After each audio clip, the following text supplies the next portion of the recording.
नाजरीन आदाब। कारवानी शऊर की आज की किस्त में आपका खैर मकदम है, आपका इस्तकबाल है। आप जानते हैं कि शऊर वो वस्फ़ है जिससे अल्लाह ने इंसान को नवाजा है और उसकी सलाहियतों का इम्तिहान भी किया है कि किस तरह से वह अपनी सलाहियतों से काम ले सकता है, जो सलाहियतें उसको वदियत की गई हैं। यही सबब है जिन साहिबानी शऊर ने शऊर से काम लिया, उन्होंने ज़मीन से आसमानों तक का सफ़र किया, और जिन्होंने इस खुसूसी सिफत से काम लेना नहीं सीखा, उन पे दुनिया हाथ मलती रही, अफसोस करती रही, और उन्होंने क्या किया, ख़ुद को आसमानों से ज़मीन पर गिरा दिया। यही सिफत है इंसान की कि वो साहिब शऊर है, और अगर उसने शऊर से काम लिया, बड़ा शायर, बड़ा दानिश्वर होगा। नहीं लिया तो एक मामूली आदमी रहेगा। डॉक्टर नुसरत जहाँ साहिबा, आज के लिए हमने जोधपुर से अपने मेहमान को मंतखब किया है। ये हैं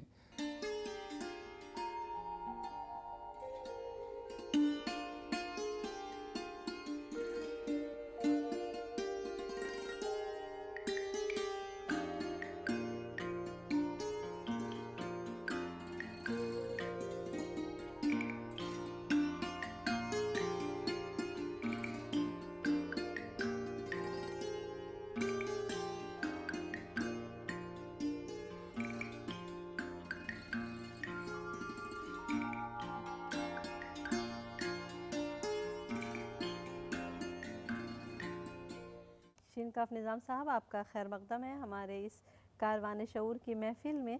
आप हमें ये बताएं कि आपकी उर्दू से दिलचस्पी की वजह क्या रही? मोहतरमा, मेरा ख़्याल ये है कि जिस किसी आदमी को हिंदुस्तान की सकाफ़त में दिलचस्पी होती है और है, उसकी उर्दू में दिलचस्पी हो ही जाती है। बहुत अच्छी बात है ये। और मैं भी उन बदकिस्मतों में से हूँ कि जिसकी दिलचस्पी मगरब की बजाय मशरिक़ की सकाफ़त में है। तो ज़ाहिर है कि शुरू से फिर मेरे घर के आसपास का एनवायरनमेंट, माहौल, वो भी वैसा रहा। और आप जानती हैं कि ज़बानें तो सकाफ़त की आईना होती हैं। और ये जो हम लोगों ने यहाँ, जैसे ये सवाल ही शायद इसलिए पैदा हो, ख़ास तौर से मुझ जैसे लोगों से इसलिए पूछा जाता है कि हम राजस्थान के हवाले से भी हम कहीं ये मानते हैं कि ज़बानें सूबों की होती है और ज़बानें मज़हबों की होती है, लेकिन ज़बानें मज़हबों की नहीं, ज़बानें तहज़ीबों की होती है। और जैसा मैंने अभी आपसे अर्ज़ किया कि मेरे आसपास की और मेरी तरबियत में भी, मेरी तालीम में भी वो सारी चीज़ें रही हैं जिन्हें हम हिंदुस्तानी सकाफ़त के नाम से जानते हैं। चनांचे खाली उर्दू ही नहीं, और भी फ़ारसी से भी मेरी दिलचस्पी रही। अगर मैं अंग्रेज़ी पढ़ने से और संस्कृत पढ़ने से और फ़ारसी पढ़ने से गुरेज़ नहीं करूँ, तो उर्दू तो मेरी अपनी ज़बान है, जिस पर मुझे फ़ख्र होना चाहिए। और मुझे ही नहीं, उन तमाम लोगों को फ़ख्र होना चाहिए जिनकी दिलचस्पी तहज़ीब या सकाफ़त में है। तो आपने तनक़ीद भी लिखी है, तनक़ीद की किताबें भी, आपकी 4 किताबें मंज़र आम पर आ चुकी हैं। आपके 10 शेरी मजमूए आ चुके हैं। शायरी में आपका एक अहम नाम है। शायरी से आपकी दिलचस्पी कैसे शुरू हुई और शायरी का सफ़र कहाँ से शुरू हुआ? देखिए, मैंने कि 1963 में मैंने शेर कहने शुरू किए। और शेर कहने की बड़ी वजह यह है, मैं आज भी अगर अपने पीछे की तरफ, उस वक्त तो जाहिर है कि एक नाबालिग जहन रहा होगा, लेकिन आज अगर मैं सोचता हूँ तो महसूस करता हूँ कि शेर सपनों का ज़ायदा व परवरदा होता है। और आदमी वो है कि अल्लाह ने अगर आंखें दी हैं तो सपना ज़रूर देखेगा। सपने की और सच के बीच में तमीज़ और इम्तियाज़ करना बड़ा मुश्किल होता है। सच की बदनसीबी ये है कि उसके पास कोई सपना नहीं है, और सपने की खुशकिस्मती ये है कि उसके पास एक सच है, वो चाहे सपने ही का सही। तो दुनिया का इर्तिक़ा और तरक्की जो है वो सपने के सच से हुई है, और शेर सपने का सच बयान करता है।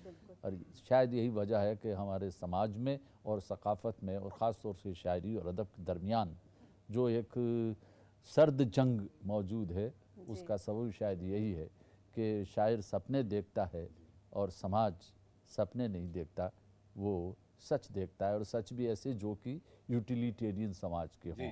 मगर जैसे एक बात शायद साहब, मैं बस एक बात अर्ज कर बड़ी दूं, अच्छी बात की तरफ लियोटार्ड आपने ने एक इशारा जगह किया। कहा भी, पोस्ट मॉडर्न थिंकर लियोटार्ड ने एक जगह कहा है कि अब हमारे ज़माने में सच को जानने की ज़रूरत नहीं है, जी, ज़रूरत इस बात की है कि सच की यूटिलिटी क्या है। यूटिलिटी क्या सच है, की यूटिलिटी क्या है? तो कुछ इस तरह का रहा इफादियत होगा। क्या है, तो इस तरह इफादियत क्या है सच की? जी, तो इस तरह का कुछ रहा होगा जिसने मुझे शायरी की तरफ राग़िब जी किया जी होगा। जी, यहीं पे ये एक बात भी उभर कर सामने आती है कि हकीकी दुनिया में तो हम बंद आँखों के सपने देखना और खुली आँखों के सपने देने को एक वाक़े से जोड़ते हैं, जी, लेकिन शायरी में बंद आँखों से सपने देखना या खुली आँखों से सपने देखना क्या हो सकता है?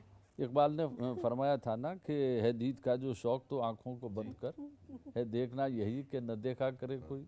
देखिए हमारे यहाँ दो टर्म हैं और बहुत ही मशहूर हैं, आप सब लोग वाकिफ़ हैं। ये तो मैं नानी के आगे ननिहाल की बातें कर रहा हूँ, लेकिन आप देखें कि जो आदमी दूसरों के बारे में बहुत ज़्यादा जानता है जी उसे हम आलिम कहते हैं, जी लेकिन जो आदमी अपने बारे में ज़्यादा जानता है उसे हम आरिफ कहते हैं। जी जी, तो आलिम और आरिफ का ये फ़र्क तो है।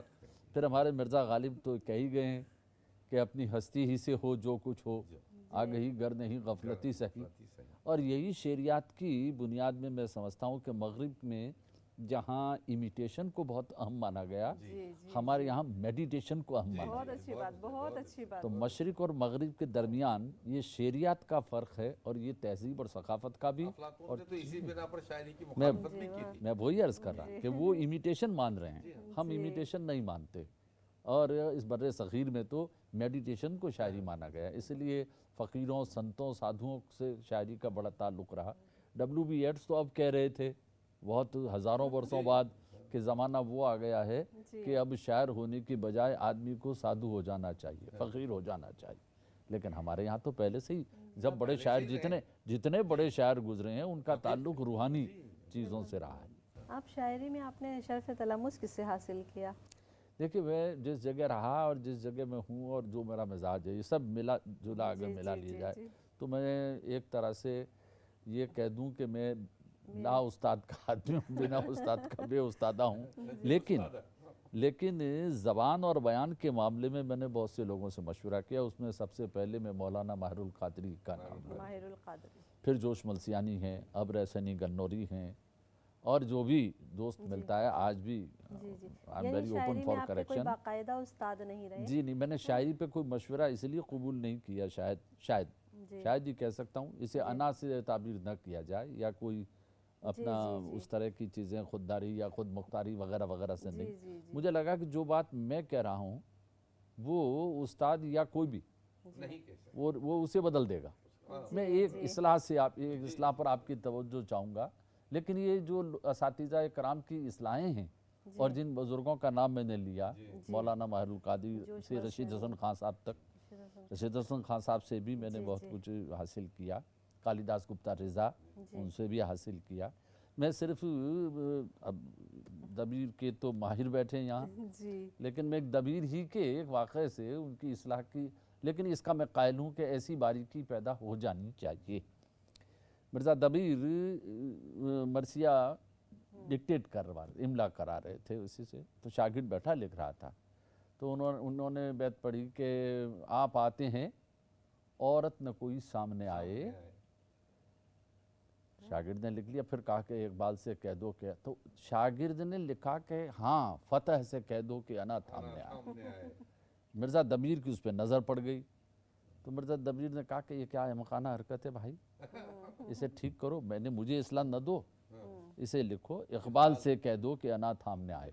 तो उन्होंने कहा कि साहब ये नहीं बना तो लिया पर समझ भी लो, फतह बजाते खुद तानीस है, ये तानीस है, तो मैं जब कह रहा हूँ कि औरत न कोई सामने आए तो फिर नीचे फतह कैसे कहूँगा? आप आते हैं औरत न कोई सामने आए, और फतह जो है वो तानीस है लफ्ज़, तो फिर इकबाल ही आएगा ना उसके आगे। तो ये जो नुक्ते हैं ये मैंने असातिज़ा की मेरी इस्लाहें, आईना इस्लाह और ये पुरानी किताबें उनसे हासिल कहीं पहुंच जाता। अब आप देखिए ना, लेकिन ये बारीकी अब कितने लोगों की समझ में आती है। एक और इस्लाह देखिए इसमें, एहसन मार हरवी ने मिर्ज़ा दाग के पास गज़ल भेजी, और देखिए कि सिर्फ दो नुक्ते से शेर कहाँ पहुँच गया। वो कहते हैं कि एहसन मारहरवी का शेर था जी। कि देखने के लिए आया है ज़माना उसको, देखने के लिए आया है उसको, देखने के लिए आया है ज़माना उसको, एक तमाशा है मुसाफिर भी सफ़र से पहले। दाग ने कहा कि कुछ नहीं, बहुत अच्छा है, ये 2 नुक्ते बीच पेट में रख दो। एक तमाशा है, देखने के लिए आया है नहीं, देखने के लिए आता है ज़माना उसको, एक तमाशा है मुसाफिर भी सफ़र से पहले। अब देखिए सिर्फ आया को नुक्ते पेट में रखे गए तो तो देखिए क्या बात बन गई।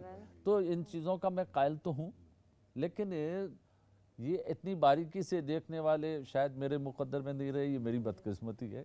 आज़ुर्दा साहब, जी। दौरान गुफ्तगू हमें ये तो पता चला कि शिनकाफ निज़ाम साहब के पसंदीदा शुआरा में एक नाम मीर का भी है, और फिर उन्होंने मीर का एक शेर भी सुनाया। तो क्यों ना हम अपने नाजरीन को मीर की एक गज़ल सुना लेते हैं, और शिनकाफ निज़ाम साहब को भी। तो नाजरीन, आइए हम सुनते हैं मीर की एक गज़ल सास के साथ।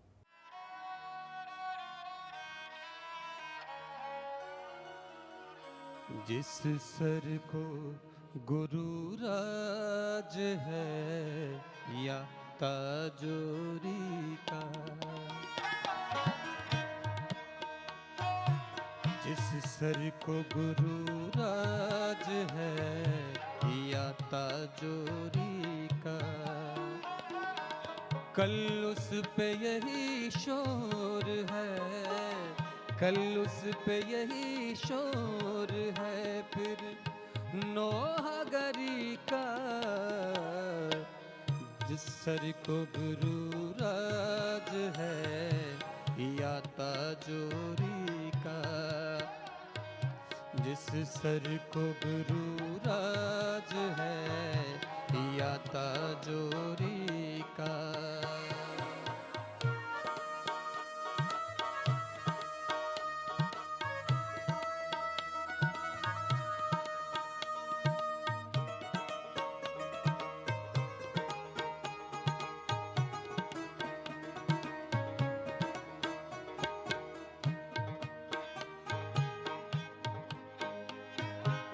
हर जख्म जिगर और महशर से हमारा,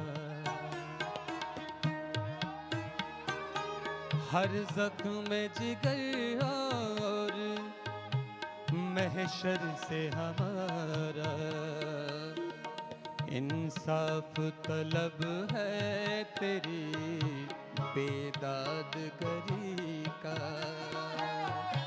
इंसाफ तलब है तेरी बेदादगरी का। कल उस पे यही शोर है, कल उस पे यही शोर है, फिर नौहगरी का। जिस सर को गुरु राज है या ताजोरी का।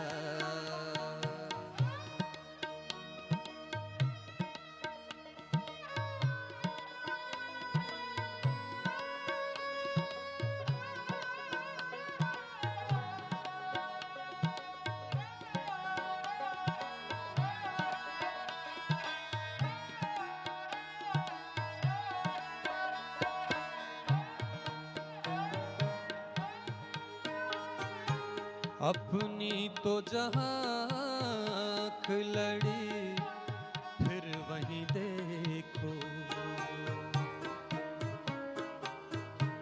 अपनी तो जहाँ आँख लड़ी फिर वहीं देखो। आईने को लपका है परेशान नजरी का, आईने को लपका है परेशान नजरी का। कल उस पे यही शोर है, कल उस पे यही शोर है, फिर नौहगरी का। जिस सर को गुरु राज है या ताजोरी का। शेर जो है ना, जी इसका तो जादू है ही, लेकिन ये क्लासिकी शोरा आज भी अपना असर रखते हैं। वही ना, इनकी बातें असल में दिल से निकली हैं, ये क्राफ्ट बिजनेस नहीं है। मगर बहरहाल यहाँ मैं एक बात पूछना चाहता हूँ जी कि जब आप तनकीद लिखते हैं तो उस वक्त आपका शायर गालिब तो नहीं आता उस पर, क्योंकि तनकीद में तो फैसले सादिर करना है, अपने तहसीन का वो हक अदा करना है। कहीं इनमें तसादुम तो नहीं होता आपके शायर और ये नाकिद में? ये अदीब आजुर्दा नहीं, ये प्रोफेसर आजुर्दा का सवाल है। और मुझे ये कहने की इजाज़त दीजिए कि क्या हम जब तनकीद कर रहे होते हैं तो क्या तफहीम नहीं कर रहे होते? शेर जिसके मानी ही जानना है और तनकीद असल में जानने का तनकीद एक वही अमल है, असल में तनकीद जानने का ही जानने का अमल है। लेकिन तो मैं आज की गरज तनकीद के इसके तनाजुर में आपसे अब आज की तनकीद को तो आप जो भी कहें उसके बारे में कहना कुछ ज़्यादा मुनासिब नहीं मालूम होगा कि हमने सारा कुछ करके फिर क्लासिकल तनकीद की तरफ ही तो लौट रहे हैं ना हम, और क्या कर रहे हैं? अब हम सनतों के बयान की तरफ जा रहे हैं, एहाम और इबहाम समझ रहे हैं, हम जा तो वहीं रहे हैं।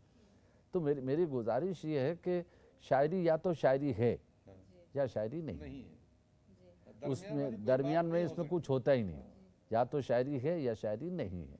दूसरी बात जो आपने बहुत उम्दा कही कि कोई भी तख्लीक करते वक्त आपको तनकीद असल में एक ऐसी तैयारी होती है इन माई व्यू जो आपको तख्लीक करते वक्त लाशऊरी और शऊरी दोनों सतहों पर काम करती है कि आप शेर को भाई अभी जब हमने ये कहा कि ये शेर जो मिर्ज़ा दबीर के हवाले से मैंने अभी अर्ज़ किया, तो ये फ़तेह का महल नहीं है क्योंकि ऊपर औरत आ गया है, ये तनकीद है ना। तो तनकीद और तख्लीक का चोली दामन का साथ है। और इसमें एक तसलीस में एक चीज़ और जोड़ दें अगर आप मुनासिब समझें तो, और वो है तहकीक। अगर आपने तहकीक भी की है, तनकीद भी लिखी और तख्लीक भी की है, हमारा मसला ये है कि गालिब के खतूत पढ़कर, मीर साहब की दिक्कत सुखन पढ़कर और दूसरे लोगों की तकरीर और तहरीरें पढ़कर ये अंदाज़ा होता है कि वो एक बहुत ही बालिग और तफ़हीम की तरफ माइल जहन के नक्काद भी थे और शायर भी थे। खुद फ़राक साहब हमारे सामने की मिसाल है, हमारे ज़माने में कई लोग हैं ऐसे जो तनकीद भी बहुत उम्दा लिखते हैं। हो ये गया है कि साइंस जो है वो पाने का इंबिसात है, जबकि अदब जो है वो भटकने का आनंद है। उसमें भटकने का आनंद है कि आप कहीं पहुंचते नहीं हैं। इसलिए आपका मीडियम जो है, आप कई बार खुद आपसे कई बार गुफ्तगू रही है कि आप लिखना कुछ और चाहते थे लेकिन ज़बान आपसे कुछ और लिखवा ले जाती है, तो ज़बान की हुक्मरानी है उसमें। ये ज़रूरी हो जाता है कि हम आपका कलाम भी ज़रूर सुने और आपसे ही सुने। दुश्मन तक के हक में दुआ करते थे, दुश्मन तक के हक में दुआ करते थे, कैसे कैसे लोग हुआ करते थे। दुश्मन तक के हक में दुआ करते थे, कैसे कैसे लोग हुआ करते थे। और करते थे बातें आँखों आँखों में, करते थे बातें आँखों आँखों में, दीवारों के कान हुआ करते थे। करते थे बातें आँखों आँखों में, दीवारों के कान हुआ करते थे। और ये शेर देखें कि किस्सों के मिस, हमने बहुत सारे माफ़ कीजिए बीच में शेर के बीच में बोल रहा हूँ, मेरी गुस्ताखी माफ़ कर दें, हमने बहुत से खूबसूरत लफ्ज़ों को, जैसे मिस लफ्ज़ है, इसे हमने मतरूकात की फहरिस्त में डाल दिया। लेकिन शेर देखें, किस्सों के मिस वो अक्सर रातों को पीछे मुड़कर देख लिया करते थे। किस्सों के मिस वो अक्सर रातों को पीछे मुड़कर देख लिया करते थे। और ये शेर भी सुने कि शब की शाखों पर नींदें लगती थी, शब की शाखों पर नींदें लगती थी और फिर उनमें ख्वाब खिला करते थे। अरे वाह, शब की शाखों पर नींदें लगती थी और फिर उनमें ख्वाब खिला करते थे। और ये ख़ास तौर से आप ही की नज़र कर रहा हूँ आज़रदा साहब, कि तलाशी मतलब देखें कि तलाशी ज़िंदगी की हो रही है, तलाशी ज़िंदगी की हो रही है, तलाशी ज़िंदगी की हो रही है, हमारी उम्र चोरी हो गई। तलाशी ज़िंदगी की हो रही है, हमारी उम्र, हर एक शय में किसी शय की कमी है, हर एक शय में किसी हर एक शय में किसी शय की कमी है, इसी का नाम शायद ज़िंदगी है। हर एक शय में किसी शय की कमी है, इसी का नाम शायद ज़िंदगी है। और हमारी आँख तो सूखी हुई है, वाह वाह, हमारी आँख तो सूखी हुई है, खुदा जाने हवा में क्या हवा नमी में है। क्यों नमी है। और ये शेर पूरी रवायतों के साथ देखे कि तुम्हारी खैर हो सब कह रहे हैं, तुम्हारी खैर तुम्हारी हो, खैर सब हो कह रहे हैं। सब कह रहे हैं, तुम्हारी आईने से दोस्ती है। अरे वाह, तुम्हारी खैर हो सब कह रहे हैं, तुम्हारी आईने से दोस्ती है। और दुआओं में हमारी उम्र ले लो, दुआओं में हमारी दुआओं में उम्र ले लो। हमारी उम्र ले लो, हमारे पास अब जितनी बची है। हाँ, दुआओं में हमारी, और ये आखिरी शेर कि मैं कैसे दोस्ती दुनिया से कर लूं, हाँ, मैं कैसे दोस्ती दुनिया से कर लूं, वो मुझसे उम्र में कितनी बड़ी है। अरे वाह, वाह, वाह। मैं कैसे दोस्ती दुनिया से कर लूं, वो मुझसे उम्र में कितनी कितनी बड़ी। बड़ी और है। ये दो शेर दो शेर तरन्नुम से मुलाहिजा कर लें कि आँखों में रात ख्वाब का खंजर उतर गया,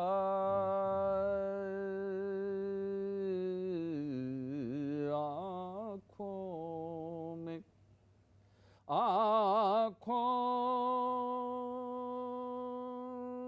रात ख्वाब का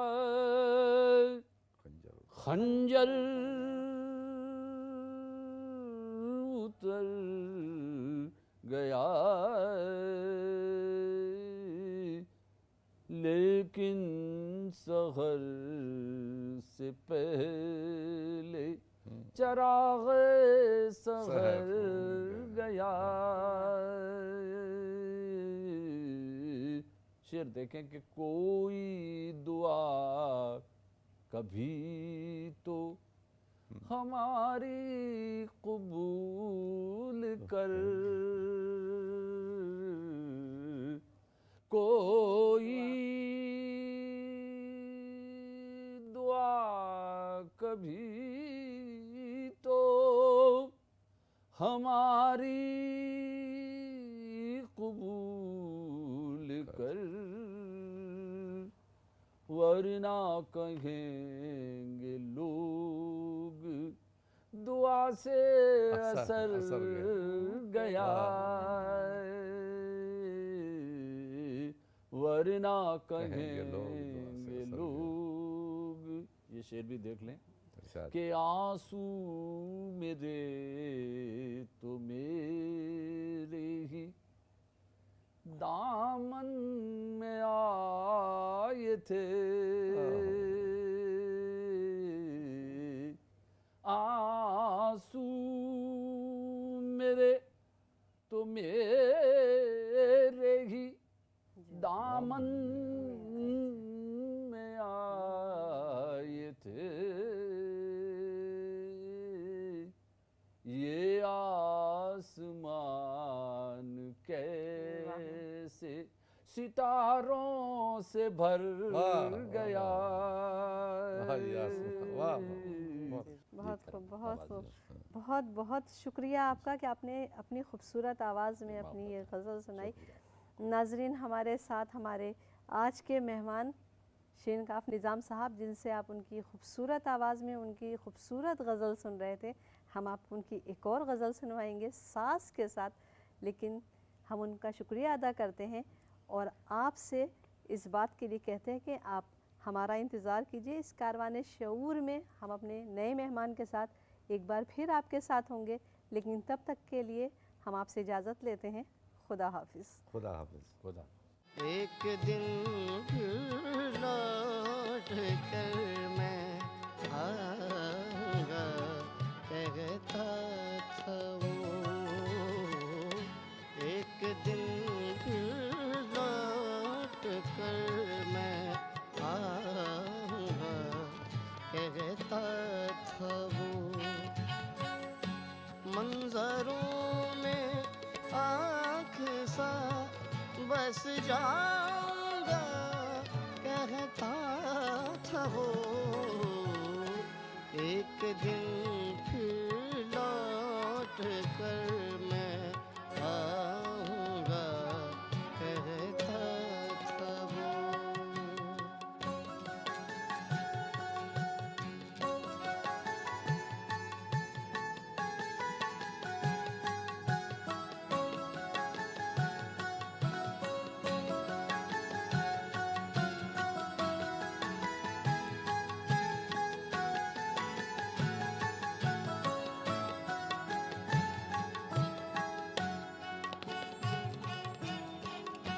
मौसमों के आईनों में शक्ल देखेंगे शजर।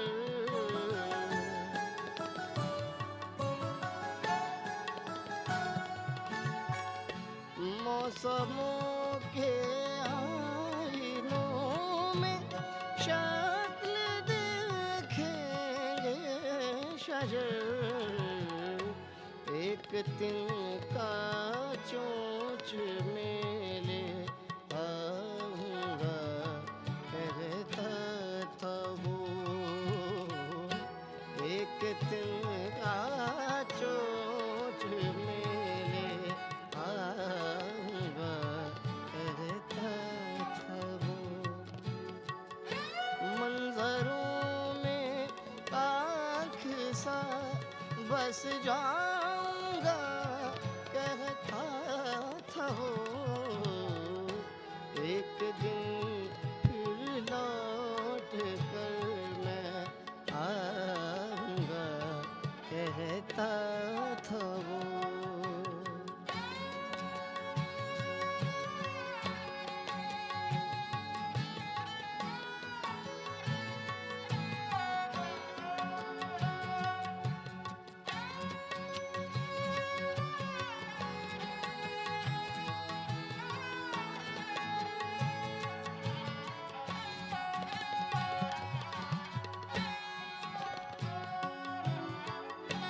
कश्तियाँ कागज की बच्चे छोड़ कर उठ जाएंगे।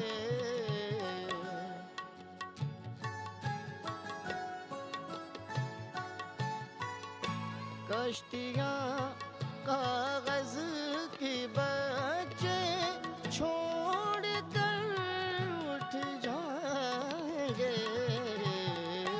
नदियों की मौज से टकराऊंगा कहता था वो।